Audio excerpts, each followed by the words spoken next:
wabarakatuh. Waalaikumsalam warahmatullahi wabarakatuh. Sebelumnya terima kasih kepada rekan-rekan ya, umurnya masih remaja kan di Desa Lemukir ini. Di sini perkenalkan, nama saya Istiazujeng Jaya Putri, bisa kalian panggil Zaza aja. Nah, jadi di sini saya itu mau melakukan penyuluhan tentang anti korupsi untuk remaja sekitar Desa Lemukir ini. Nah, baik, sebelumnya saya akan menampilkan sebuah video. Mari kita tonton bersama. Apakah teman-teman tahu korupsi dan gratifikasi adalah permasalahan serius yang dapat merusak bangsa ini? Membuat pelayanan publik menjadi kacau, akses pendidikan yang tidak merata, merusak iklim investasi dan menyebabkan ekonomi biaya tinggi.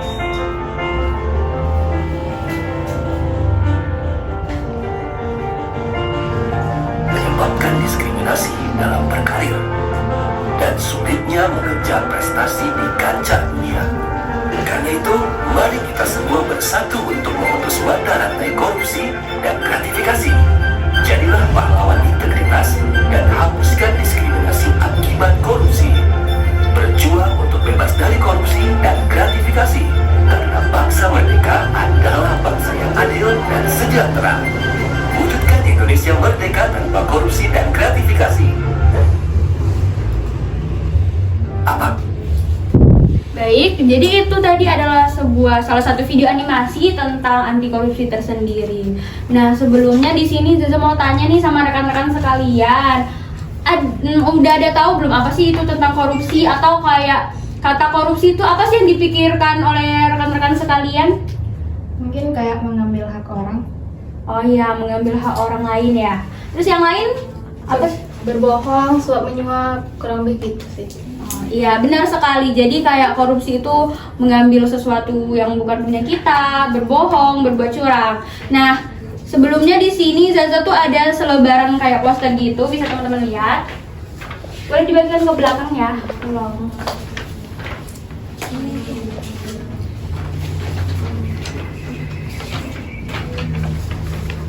Oke, baik. Jadi di sini tuh kita tuh ada poster yang Zaza buat sendiri nih. Nah, tulisannya itu kan bersama lawan korupsi. Karena apa? Karena hanya orang-orang tertentu yang diuntungkan dari korupsi ini. Sedangkan orang lain itu tidak mendapatkan, atau kita yang menjadi korban itu tidak mendapatkan apa-apa. Jadi cuma mereka aja yang dapat. Jadi, ayo bertindak, ciptakan generasi anti korupsi. Nah, lanjut ke materi. Di sini Zaza tuh udah buat PPT loh untuk teman-teman semua. Baik. Nah, judul PPT yang Zaza ambil itu Raih Masa Depan yang Bersih untuk Pendidikan Anti Korupsi untuk Generasi Muda. Baik, sebelumnya apa sih sebenarnya itu pendidikan anti korupsi itu tersendiri? Jadi, pendidikan anti korupsi adalah proses pembelajaran yang bertujuan untuk meningkatkan pemahaman individu tentang korupsi, dampaknya terhadap masyarakat, dan pentingnya integritas serta kejujuran. Melalui pendidikan ini, diharapkan generasi muda dapat mengembangkan kesadaran kritis terhadap praktik korupsi itu sendiri. Nah, jadi itulah tadi definisi. Selanjutnya itu ada tujuan dari pendidikan anti korupsi. Nah, tujuannya sendiri itu ada yang pertama membangun kesadaran, yaitu mendidik generasi muda, yaitu kita-kita ini, tentang apa itu korupsi, mengapa ia terjadi, dan apa sih dampaknya. Nah, lalu ada mengembangkan sikap, yaitu membentuk perilaku dan nilai karakter individu yang berbasis pada nilai-nilai kejujuran, integritas, dan tanggung jawab. Lalu ada mendorong partisipasi, yaitu mendorong generasi muda atau mendorong kita-kita semua ini untuk terlibat aktif dalam upaya pencegahan korupsi sendiri. Nah, lanjut landasan hukum. Jadi pendidikan anti korupsi ini memang sudah ada landasan hukumnya ya teman-teman, yaitu ada di Undang-Undang Nomor 30 Tahun 2002 dan di Undang-Undang Nomor 20 Tahun 2003. Tuh bisa teman-teman lihat sendiri ya, itu ada pernyataannya sendiri. Kita lanjut aja. Selanjutnya itu penyebab, pasti banyak loh penyebab korupsi itu bisa terjadi kan. Nah, itu Zaza bagi menjadi dua, yaitu ada faktor individu dan faktor sistemik.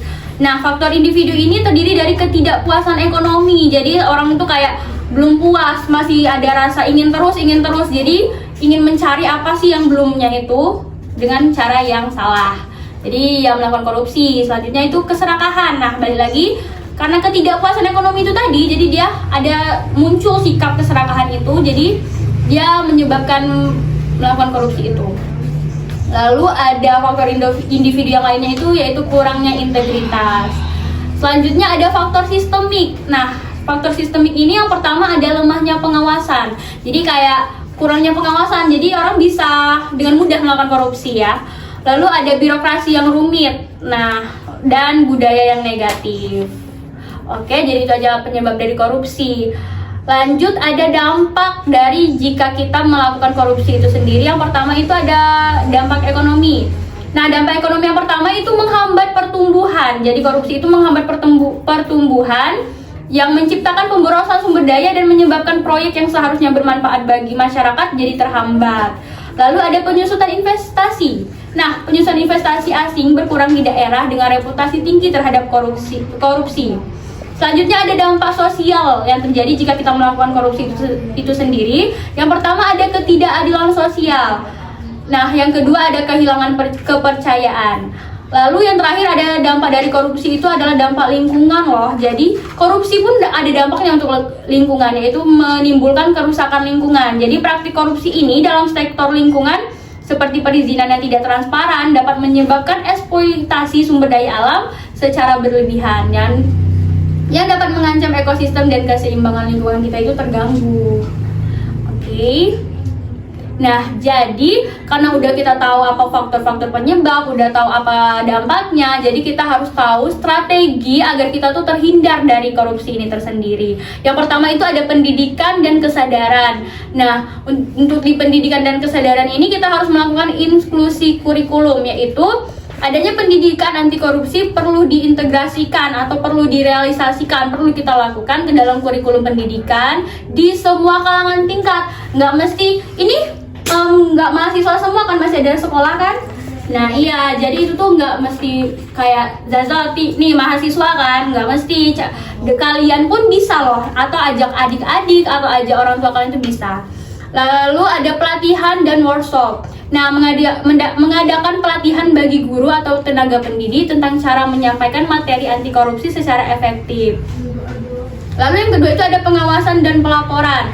Nah, yang pertama ada sistem pelaporan anonim, yaitu masyarakat perlu diberikan akses untuk melaporkan kasus korupsi tanpa rasa takut akan balasan. Jadi teman-teman tuh nggak apa-apa loh harus ngelaporin kalau ada yang melakukan korupsi ya. Terus ada transparansi anggaran, nah yaitu memperkuat transparansi dalam pengelolaan anggaran pemerintah dengan melibatkan masyarakat dalam pengawasan penggunaan dana publik.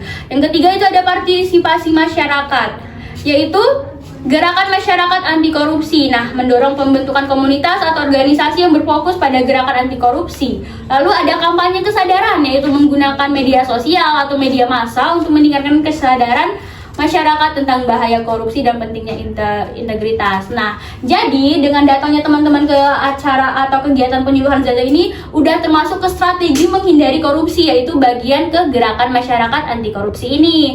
Lalu yang terakhir itu ada contoh praktis yang bisa teman-teman sekalian lakukan untuk menghindari korupsi. Yang pertama itu ada mengikuti organisasi anti korupsi. Nah, lalu ada kegiatan sukarela, yaitu mendorong generasi muda atau kita-kita semua ini untuk terlibat dalam kegiatan sukarela yang mendukung transparansi seperti proyek lingkungan atau aksi sosial yang mendukung atau mendorong partisipasi masyarakat. Nah, jadi itu aja materi tentang anti korupsi yang dapat Zaza sampaikan. Terima kasih. Untuk teman-teman sekalian, apakah ada yang ingin ditanyakan atau yang kurang jelas dari yang Zaza jelaskan tadi? Mau nanya Kak, kalau mencontek terus datang nggak tepat waktu itu termasuk tindakan korupsi nggak? Terus ada solusi atau upaya untuk mengurangi hal tersebut nggak? Terima kasih. Oh iya, baik. Jadi tadi pertanyaannya tuh menyontek sama sering telat kayak gitu. Menyontek itu menurut teman-teman korupsi nggak? Korupsi. Nah iya, jadi menyontek, sering telat atau bolos itu tuh termasuk ke salah satu contoh korupsi. Kenapa? Karena menyontek itu suatu tidak kejujuran, jadi termasuk ke sebuah sikap atau perlakuan korupsi. Dan untuk yang bolos atau terlambat itu ada istilah korupsi waktu. Nah, itu termasuk ke sana loh. Nah, strateginya itu kembali ke diri masing-masing. Kita harus menciptakan sebuah sikap yang apa ya? Yang lebih ke jujur. Kalau kita jujur dari diri sendiri pasti nggak akan ngelakuin kayak gitu, Kak. Oke. Jadi itu aja yang Zaza dapat sampaikan untuk materinya. Sebelumnya Zaza mau minta rekan-rekan untuk mengisi evaluasi dari kegiatan penyuluhan kita pada pagi hari ini. Pada sore hari nggak sih, ini udah jam 4 ya. Nanti teman-teman boleh tulis nama ya di masing-masing evaluasinya.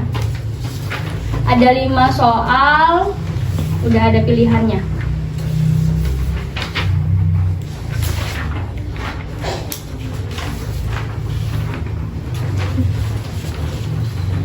Baik, untuk rekan-rekan, apakah udah ngisi evaluasinya?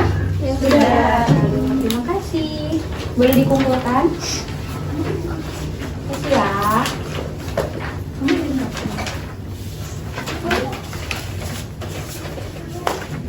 Nah, jadi di sini Zaza ucapin terima kasih banyak kepada rekan-rekan yang udah mau berpartisipasi pada kegiatan penyuluhan sore hari ini. Terima kasih juga untuk sudah mengisi evaluasi penyuluhan kita. Baik, itu saja yang dapat Zaza sampaikan. Zaza mohon maaf jika terdapat kesalahan penyampaian kata. Zaza tutup. Wassalamualaikum warahmatullahi wabarakatuh. Waalaikumsalam warahmatullahi wabarakatuh.